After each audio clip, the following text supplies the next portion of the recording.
All right, YouTube. So I've had this Lenovo Chromebook Duet 3 for a couple of days now, and I do have some my opinions are always honest. I'm always honest with you guys on how I feel about products. So this will be no different. So for this one, I guess we'll start out with some pros to this device, some things I want to call out that are really nice, things I enjoy about it already. So the first thing is going to be the build quality. And when I say the build quality, I mean the device itself being super solid. I think it's 1.1 or 1.2 pounds. So nice, solid, premium-like build. So Lenovo did a really good job, as they usually always do on their products as far as the build quality. So it doesn't feel like a budget tablet at all. So very solid. The port selection is the next thing I really enjoy. So I love that they have the pogo pins here at the bottom, and it comes with the keyboard and the backplate attachment, as well as the two USB-Cs, one on either side. So that's an upgrade to the original Duet, which only had the one port, USB-C port. So here, let me put my password back in here. So the screen itself, absolutely beautiful. It's an IPS panel.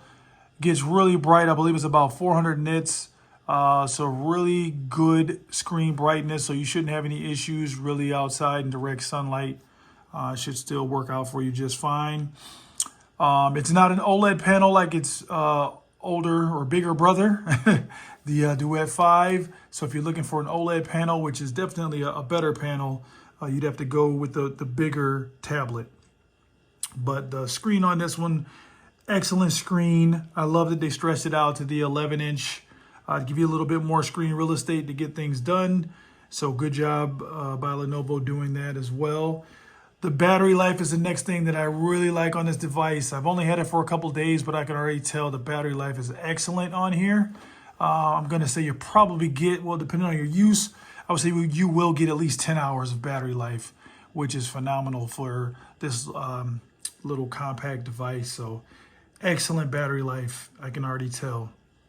The pricing on this device, so very good, aggressive pricing. I love that the prices come down.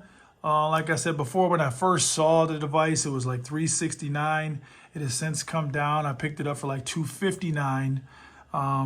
But I believe it's around $299 right now, but that's still a really good deal to get a device, 11-inch, that comes with the back plate, as well as the keyboard. The keyboard is not backlit, but the keys are nice, pretty good key travel, and a nice trackpad. So the package that you can get for, as long as you're getting it for less than $300, you got a really good deal. Hopefully, Best Buy will soon offer this device. I know a lot of times they get a different variation with the Lenovo devices. So I'm really hoping that there's a 8 gig of RAM and then maybe a 128 storage for around the same price. So hopefully we'll see that soon. I'll keep my eyes on that and update you guys if I do happen to come across it. And one of the last things that I really like about this particular package is they fixed the magnet on the outside, because if you remember the original Duo, there was a lot of slippage, a lot of sliding going around from the keyboard cover.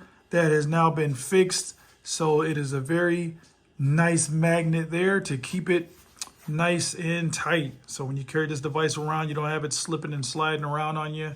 So good job that Lenovo did there. Now, we have to get to some things that I'm not particularly fond of. And actually, let me get this back going again. All right. Well, actually, one of which I'll show you is this back plate comes off so easily. That is one of my pet peeves already, is you have to be aware that this thing, it's a nice strong hinge, but you almost have to hold this back piece on when you pull the hinge out, or you'll end up just pulling the whole plate off. So it comes off very easily. I really wish it didn't do that. It almost makes me miss the original design that was like a full covering and then an extra flap for the adjustable stand.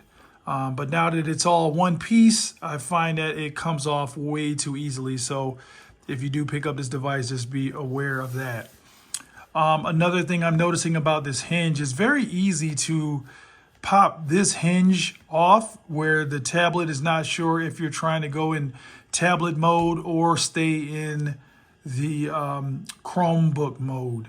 So I'm not sure about that particular design choice, because what you also don't have now is like some other tablets where you can kind of lift this up, almost like the Surface devices, where you can lift it and have it attach here at the bottom like a magnet. So the way they have this built, you will not get that feature. That may be a deal breaker for some, but not for most. A lot of people like to just use it in this desktop sort of mode where it's always sitting on a flat surface, and you don't really have much of an issue with that. Usually if you're going to use it on your lap, it is very beneficial to have this keyboard where it goes up another level for you. But that may or may not be a deal breaker for you. But it's definitely something that I wanted to call out. Now, one of the biggest gripes that I have, and it's kind of disappointing because if you guys remember my original Duet, when I did videos on it, one of my biggest complaints were the speakers. And I'm going to have the same complaint here. Like, these may actually be even worse when it comes to speaker quality. So I'm not sure what Lenovo is thinking. I know they make other devices with really good speakers, so I'm not really sure why they didn't do it here, or at least make the improvement. But what they did was they changed the placement of the speakers. They put them on the sides, which actually I prefer them now up top, because when you use this thing in tablet mode, or if you're gaming or something like that, you actually end up blocking the speakers where they are now on the sides. So the speakers are already weak. So just imagine now you're covering up weak speakers and you're really not getting much sound at all.